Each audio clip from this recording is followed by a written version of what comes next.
El gato sagrado en las leyes egipcias. Heródoto, Diodoro y las fuentes clásicas. En el libro segundo de las historias, Heródoto de Halicarnaso dedica 3 capítulos a los animales sagrados de Egipto. El capítulo 65 construye un verdadero marco jurídico.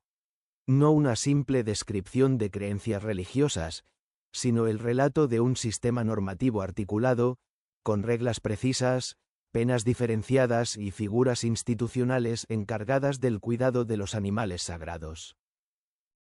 El sistema funciona así. Las familias que han contraído un voto hacia un animal sagrado pesan el cabello de sus hijos, el cráneo entero, la mitad o un tercio, y entregan el equivalente en plata a la Meledonos, la guardiana de los animales del templo, quien compra con ese dinero el pescado necesario para su alimentación. Se trata de un mecanismo institucionalizado, fundado en una equivalencia ponderal entre cabellos humanos y moneda, que presupone figuras femeninas profesionales dedicadas a la custodia de los animales sagrados. En el plano penal, la norma general establece que quien mate a uno de estos animales intencionalmente es condenado a muerte, quien lo hace involuntariamente paga una multa fijada por los sacerdotes. La distinción entre dolo y culpa revela un sistema jurídico capaz de graduar la responsabilidad, no una simple reacción punitiva indiscriminada. Heródoto introduce, sin embargo, una categoría de excepción: el ibis y el halcón, asociados respectivamente a Tot y a Horus, para los cuales la pena de muerte se aplica sin excepción alguna, sea la muerte intencional o involuntaria.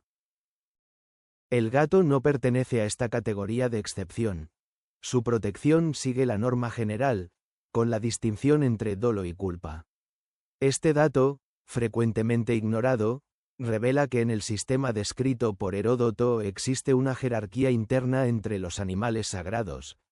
El ibis y el halcón gozan de una tutela absoluta que prescinde de la intencionalidad del acto, mientras que el gato queda inscrito en el régimen jurídico ordinario. Esto no disminuye su relevancia cultural. La pena de muerte por la muerte intencional da testimonio de una sacralidad profunda e institucionalizada, no meramente sentimental. 2. La discrepancia con Diodoro Sículo. Este dato adquiere un relieve particular si se compara con el testimonio de Diodoro Sículo, historiador del siglo I a.C. que dedica al mismo asunto un amplio pasaje de su biblioteca histórica, libro I, capítulos 83 y 84. También Diodoro describe el mismo sistema institucional. Las familias que han contraído un voto hacia un animal sagrado pesan el cabello de sus hijos y entregan el equivalente en plata a los asistentes de los animales del templo. La estructura es idéntica a la de Heródoto, lo que confirma la solidez y continuidad de la institución a lo largo del tiempo. Pero en el plano penal Diodoro enuncia una norma significativamente distinta. Quien mate voluntariamente un animal consagrado es castigado con la muerte, pero si el animal muerto es un gato o un ibis, ya sea de manera intencional o no, no hay escapatoria, porque la multitud se reúne y arrastra al culpable hacia la muerte, a veces sin esperar ningún juicio. En el sistema de Diodoro, por tanto, el gato está equiparado al ibis en la tutela absoluta. Su muerte, incluso accidental, conlleva automáticamente la pena capital. En Heródoto, en cambio, esta tutela absoluta estaba reservada al ibis y al halcón, mientras que el gato seguía la norma general.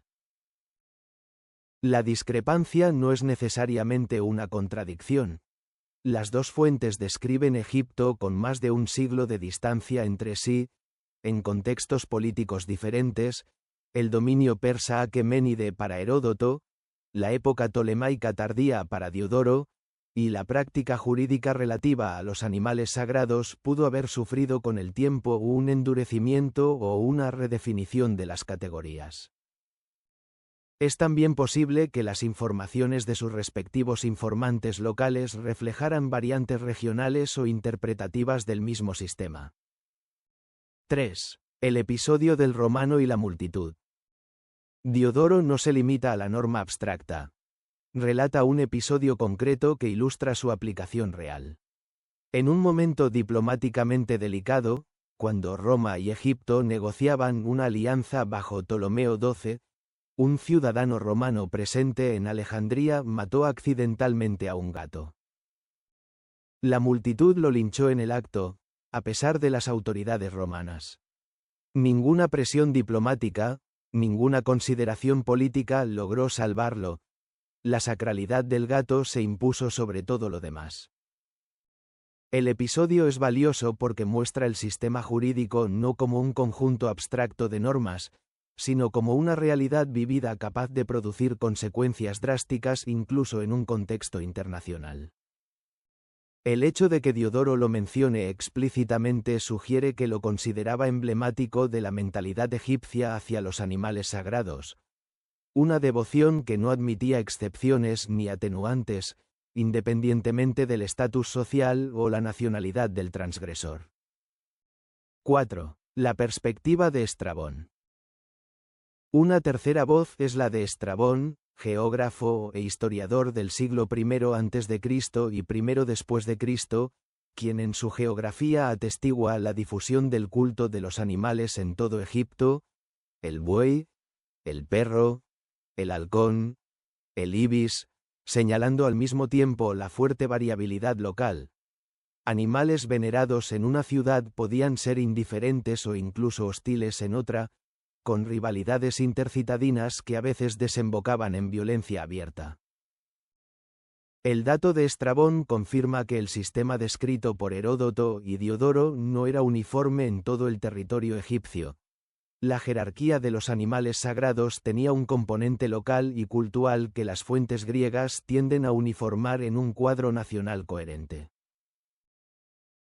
El gato, cuya centralización funeraria en Bubastis, sede del culto de Bastet, era un dato estructural y geográficamente definido, representa en este sentido un caso peculiar, un animal que trasciende la devoción local para asumir un rango nacional, reconocible y protegido en todo el territorio, al menos en las grandes líneas del sistema.